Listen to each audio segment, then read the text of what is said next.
Elle est sûrement l'épouse la plus méconnue de Johnny Hallyday. Après son divorce avec Sylvie Vartan, le rocker épousait en décembre 1981 une certaine Elisabeth Etienne, dite Babette, rencontrée lors d'une soirée à l'Élysée-Matignon par un ami commun quelques mois plus tôt. Un mariage éphémère, puisque le couple se séparera en février 1982 et de divorcer peu de temps après. Mais quelques mois qui auront suffi à la jeune femme à l'époque de cerner la phobie de son mari, la solitude.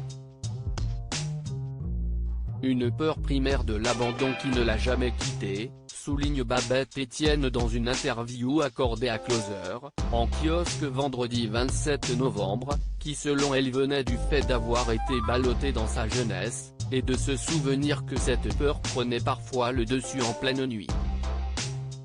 Alors à n'importe quelle heure il appelait le monde entier. Et là c'était blague sur blague. Moi je dormais, j'étais normal, se souvient-elle, et se rappelle qu'il la voulait toujours avec lui. Il était excessivement possessif, jaloux même, souligne Babette Etienne.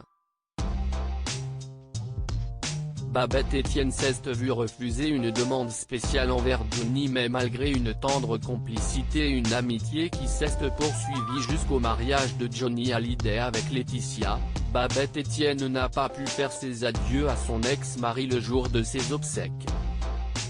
Et ce parce que son souhait lui a tout simplement été refusé par les proches de celui-ci, qui ne l'avaient pas non plus convié à la cérémonie à la Madeleine.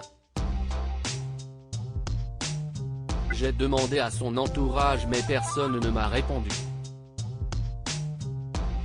Comme si je n'avais jamais existé, déplore-t-elle dans les colonnes de Closer.